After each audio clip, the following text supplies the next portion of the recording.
Tony Leonard is the lead detective on this case, and I know Tony's had a career probably about as long as I have, and we've both been through some difficult things, and the term that gets thrown around a lot in our profession, vicarious trauma, and this is one of the cases that we both became very emotionally invested in. And one of the things that's frustrating for people dealing with the loss of someone they love in these circumstances is they're looking for answers. And one of the great things about our job is when we're faced with a situation like this, we can put our heart and soul and energy and effort into something for days, for weeks, or in the case of this incident, which is almost a year old, months of work by Detective Leonard.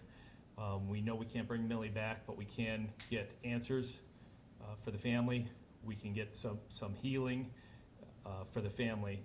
And Millie's parents, Corey and Claudia, have been extremely patient through this process. They love their son very much, and we hope that helps with them. But we're announcing today the charges have been brought on 17-year-old Cartier Pascal. He will be facing open murder charges in this case. The detectives, like I said, it's been almost a year. Tony and the detectives helping him out have done fantastic professional work. I really think the message is getting out in our community, not only that you are going to be held accountable if you commit a violent crime in the city of Grand Rapids, but also what we've seen here is more and more the adults in our community, the mothers and fathers and the mother figures and father figures are rejecting this culture of embracing violence, rejecting this culture of when a child is murdered on the street, not sharing with the police the information, because you're embracing this bizarre culture of being okay with violence. And some of the loudest voices, some of the keyboard warriors, some of people with very big opinions, they want to focus, a lot of times they want to focus on police issues. But the reality is that we had a 16-year-old kill a 15-year-old in this case, and it was mostly crickets. I'll say we just came from several weeks of the trial of former Officer Schur, and Commissioner Robert Womack was out there quite a bit. He's been with the family quite a bit. He actually introduced me to Peter Luoya the day after Patrick was killed. And I'll say in this case, Commissioner Womack has been not only an advocate for the Luoya family, but he has been steadfast in demanding justice for Millie, demanding answers from the many individuals who witnessed this murder, and were not doing the right thing. So the police department was doing the right thing, and for 345 days has been doing the right thing and pushing forward to get these answers. And fortunate today to be announcing these charges. But again, it's a sober day for us, and I appreciate you guys coming in, and I'm sure you have some questions, and I look forward to hearing them and answering them. Obviously in the show, obviously in the show, we saw that this person was kind of held in prison or for some other charge. You're talking about the documentary series? Yes. Yeah, okay, sorry, go ahead. How did we get to this point from the docuseries? Well, interesting thing when the series, the series was filmed for 100 days in the summer, so it covered this period of time. This murder happened on June 2nd, and the documentary crew left in the beginning of September. So there was a significant, about 6 months of time there that Tony was working on this case. And I'd say he probably had 95% of it done or so. But this individual, Cartier Pascal, has been in custody on an unrelated shooting for the entire time. So that urgency for us to incapacitate this individual because of the propensity for violence was not there, because he was already incapacitated. So we were able to then really take our time, cross all the T's, dot all the I's, and but most of the work was done before the show happened. Having said that, after the show aired, there was a significant amount of interest, again, from the community. We got a lot of tips on Silent Observer and other people contacting us, some information that was very helpful. So was there anything the show helps? But just follow up. I know you have a follow-up. Would the show help you get to these charges? Yes. Can you explain why? I think it revitalized the interest in Millie. Millie's dad has been steadfast online, advocating for his son and advocating for witnesses to come forward. I think it was very helpful for people to realize that the primary suspect was incarcerated It did not pose a threat to anyone else. That's always a genuine concern of people coming forward, is the threat of reprisal. Knowing that he was jailed and seeing that justice had not yet been fulfilled, I think that was very helpful. Where and when was the other shooting that you referenced? I want to say, what was that, August? It was September 1st, and it was at Madison and Dickinson at the party store.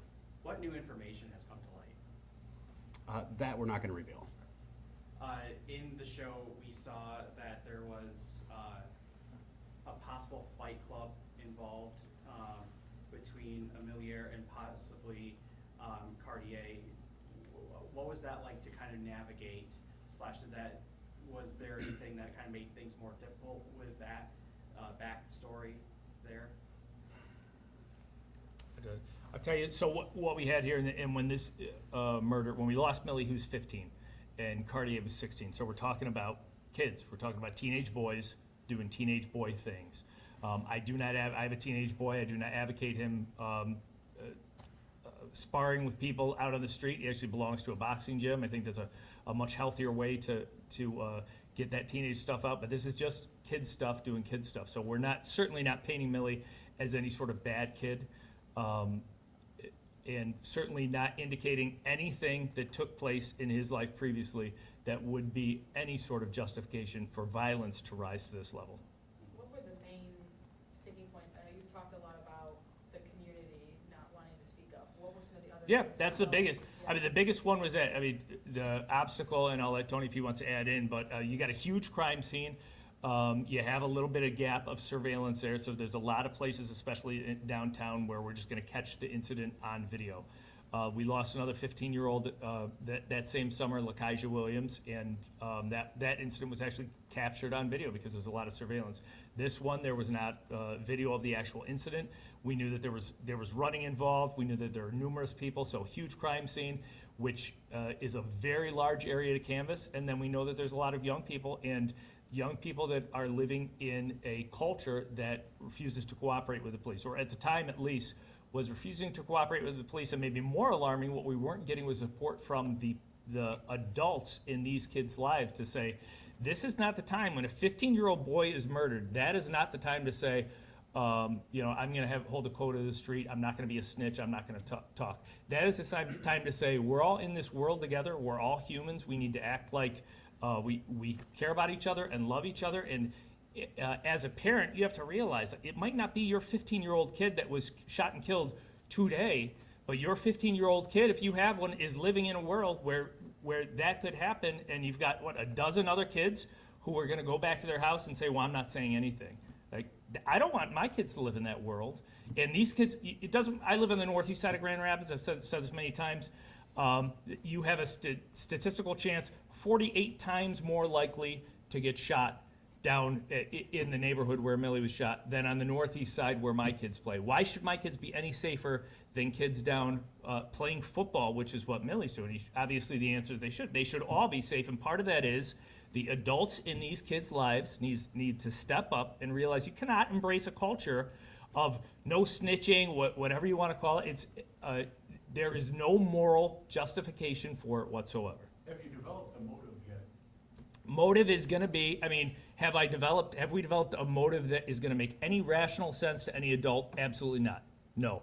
But is it going to come out? I'm sure it will. And it's typical teenage boy stuff that if you and I were teenagers and we had a beef, maybe it would be settled in a fist fight or something. But in this case, it took a very tragic turn, and it did not have to be that way. Silent observer, did that play a role in any of this? You want to talk to that, John? Silent Observer was very helpful. We received a number of tips. The more viable ones were fully vetted, and we still want information. And to follow up on your question, it's not just people not reluctant to, or that are reluctant to come forward, but we interviewed hundreds of people. Several of them said flat out, there were hundreds of people out there, why should I get involved? And they just take an apathetic approach to it, kind of putting the onus on others to step forward with information. So As we stand here right now, Detective Zabriskie and I, or any other detective, if there are people out there that are now willing to come forward, now that there are charges, we will happily interview them. I would love to hear it if you've got footage, if you've heard something, if you've got screenshots. If you saw it, please don't be hesitant to come forward. How does it feel now, because obviously you've been working this case for almost a year, how does it feel now? It's a sense of relief, but, you know, Millie's gone, and we've got another teenager his life is impacted by this as well. Are there any specific elements aside from the community standpoint that helped tip this over the edge to make charges? I know this obviously took a really long time. Any other elements you can add? The people that were willing to come forward and tell the truth, yes. Were they kids or were they adults? They were adults. Was there any correlation between the September shooting and Amillier shooting? We know that the groups were loosely affiliated, but I don't think there's a direct correlation. Court documents had shown that Cartier Pascal had admitted to multiple people that he had done this. Did that at all play into this? Did those people end up coming forward? So we would rather that come out in court.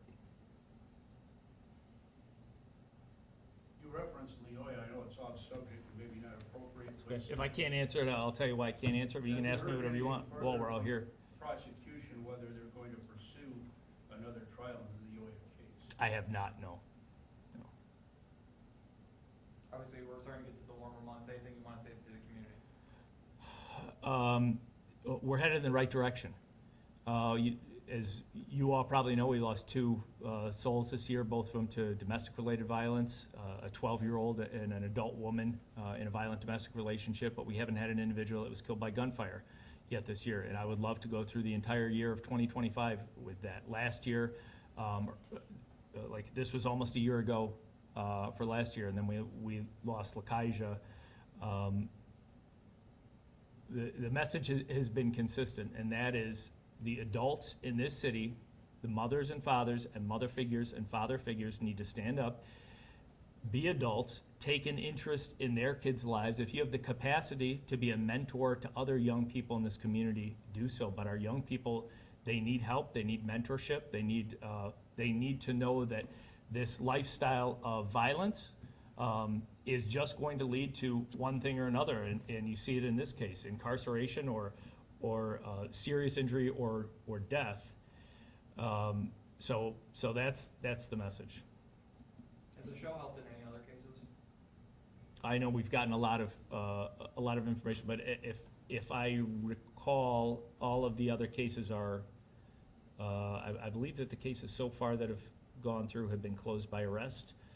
There's one case, actually, a case that Tony worked on, which is still open and under investigation, and I don't know if you have anything. We've actually just had a witness come forward last week. Is that the cemetery one? Yep, and they've yet to be interviewed. Any other elements of evidence you can talk about that bring light? Did he ever admit to this to you all? I know the documentary brought up phone evidence, things like that. Any other details you can share? Leave it up to you, Tony, if there's anything else you want to share. I'd rather not share it right now. Okay, but it will obviously all come out in the court process. Brad, I know you got something else. What else you got? No?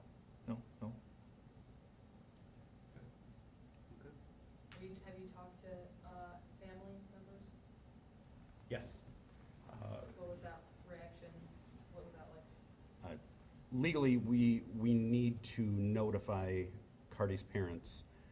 I also notified his lawyer, because he's retained counsel on the other case. And then I called and had a conversation with Corey and Claudia. Not an easy conversation to have, but a very good one. One that they waited a very long time for that phone call. And it was a blessing that I got to be able to do it.